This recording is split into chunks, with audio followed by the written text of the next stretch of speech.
भगवान अगर संहार करना ही है रावण का, तो अब जो संहार करते हैं, आज भी परमात्मा ही संहार करते हैं ना। यह जगत छोड़ के जो जीव जाता है उसको कौन मारता है? ये तो हमारी उदारता है कि हम भगवान को क्लेम नहीं करते, वरना सीधा बोल सकते कि परमात्मा ने मार दिए। हमको निमित्त बना के, कोई ना कोई निमित्त बना के परमात्मा संहार की लीला करते ही है ना। किसी को अटैक आए, किसी का एक्सीडेंट हो, किसी को कुछ हो, किसी को कुछ हो, और ये धरा छोड़ के, ये दुनिया छोड़ के हम चले। निमित्त मात्रम तत्रासी निर्गुण पुरुषर्षभ। श्रीमद् भागवत में मनु महाराज ने भी ध्रुव जी से कहा है कि ध्रुव, निमित्त बनाकर परमात्मा किसी ना किसी तरह संहार करते हैं। तो जब जैसे आज हमको मारते हैं, यानी आज जो जीव को मारते हैं, वैसे रावण को मार दिया होता तो उसको आने की जरूरत क्या थी? रावण सोचे कि मैं सीता जी का हरण कर लूं और रथ में बैठे, रथ चलाकर जाता हो और एक पहिया निकल जाए रथ का, रावण नीचे गिर जाए, ऊपर से दूसरा पहिया घूम जाए। राम बोलो भाई राम, नहीं हो सकता। रावण ने एम થાય કે હું સીતાજીનું હરણ કરી આવું ને 10 માથામાં હેમરેજ થઈ જાય, 10 મસ્તક में નસ ફટ જાય। 2 દિવસ કોમામાં, 3 દિવસ आईसीयू में। राम बोलो भाई राम, नहीं हो सकता क्या? जैसे आज परमात्मा संहार की लीला करते हैं, वैसे उस समय भी रावण को मार सकते थे, कुंभकर्ण को मार सकते थे, कंस को मार सकते थे, जरासंध को मार सकते थे, शिशुपाल को मार सकते थे, दंतवक्र को मार सकते थे। तो वहां बैठे बैठे नहीं मारा, खुद क्यों आए, अवतार क्यों लिया, ये प्रश्न है। कई लोग कहते हैं कि वो राक्षसों को मारने के लिए नहीं आते, वो भक्तों को तारने के लिए आते हैं। कोई तर्क ऐसा भी करता है। तो जो वहां बैठा बैठा मार सकता है, वो वहां बैठा बैठा तार भी सकता है। उसको खुद आने की, रूबरू आने की जरूरत क्या है? इसलिए यहां पूछ लिया। हाँ? और एक दूसरा अर्थ, एक दूसरा अच्छी बात कि जिसका नाम ही हमें तार दे तो उसको रूबरू आने की जरूरत क्या है? लो, जिसका नाम लेने से हमारा ભવસાગરથી તરવા માટે રામ પોતે આવે, ગુજરાતી। આ ભવસાગરથી તારવા માટે રામ પોતે આવે, અમને માર્ગ બતાવે। એની કરતા उससे अच्छा है उसका नाम। नाम, कलिकाल में नाम की कितनी महिमा है। नाम गोस्वामी जी ने तो पूरा एक नाम वंदना प्रकरण लिखा है श्रीमद् रामचरितमानस। नाम कारगत है। गोस्वामी जी ने इसलिए कह दिया कि भगवान, मैं आपको कम मानता हूं, आपके नाम को ज्यादा मानता हूं। आपको कम प्रणाम करता हूं, आपके नाम को ज्यादा प्रणाम करता हूं। किसी ने गोस्वामी जी से पूछा, बाबा ऐसा क्यों? बोले, मुझे जो भी दिया है वो नाम ने दिया है, राम ने कुछ आके नहीं दिया है। मुझे जो भी दिया है वो नाम ने दिया है। इसलिए नाम की कितनी वंदना कर दी। देखिए, गोस्वामी जी ने तो नाम के प्रकरण में जब नाम की वंदना की, तब राम जी को थोड़ा छोटा दिखा दिया, नाम को बड़ा दिखा दिया। बोलो, हा?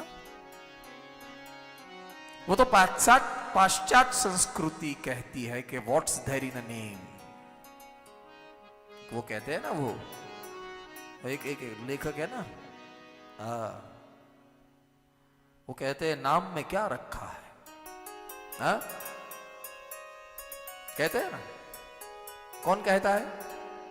करेक्ट, वो कहते हैं कि नाम में, हमारा शास्त्र कहता है नाम में सब कुछ रखा है, सब कुछ रखा है। सब नाम में क्या नहीं है।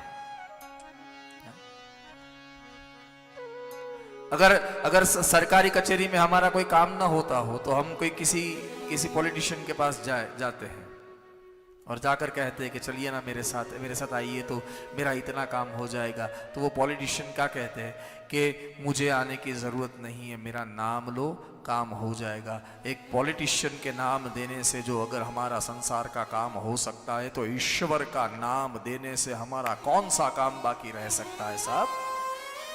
नाम वंदना।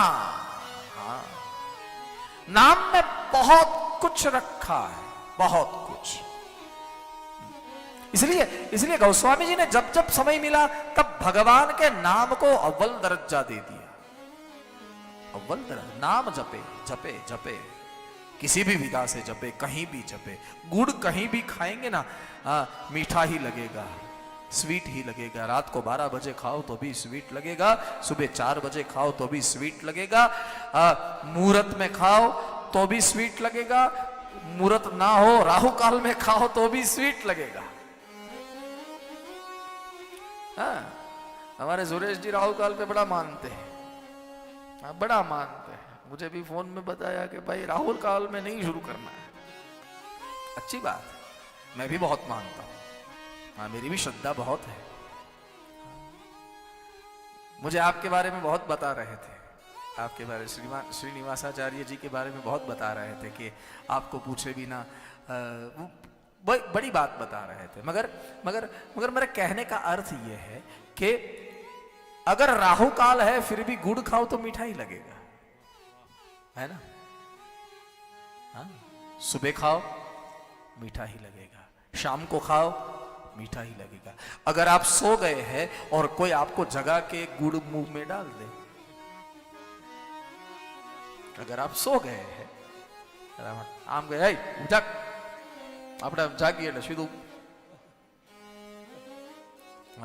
અમારા ગુજરાતીમાં ગાંગડો કે ગોળનો ગુડકા મોઢા મૂકી દે,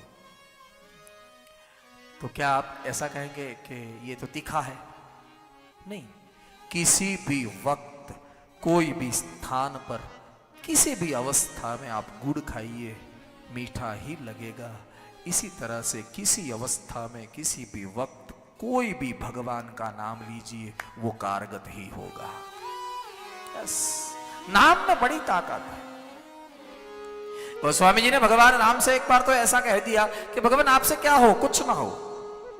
आपने क्या किया? बोले एक तपस्वी पत्नी यानी अहल्या को आपने शल्या में से अहल्या बना दिया, एक पत्थर में से नारी बना दी आपने तो एक ही शल्या को अहल्या बनाया, मगर आपके नाम ने न जाने कितने लोगों के मन में जो पत्थर जैसी बुद्धि थी उसको पिघला दिया। हा? हा? राम एक तापस तियतारी, राम एक तापस तियतारी, नाम कोटि खल कुमति सुधारी। राम तापस तियतारी, नाम कोटि खल। पंचवटी में आए भगवान राम रहने के लिए। पंचवटी बिल्कुल शुष्क थी, हरी नहीं थी, हरी भरी नहीं थी। पंचवटी दंडकारण्य था, हाँ पानखर थी, सिर्फ डंडे खड़े थे, कुछ नहीं था, ना कोई हरियाली नहीं, कुछ नहीं था। मगर भगवान राम रहने आए, भगवान वहां पर्णकुटी बनाए, और जैसे ही भगवान राम रहने आए तो पूरी पंचवटी हरियाली हो गई।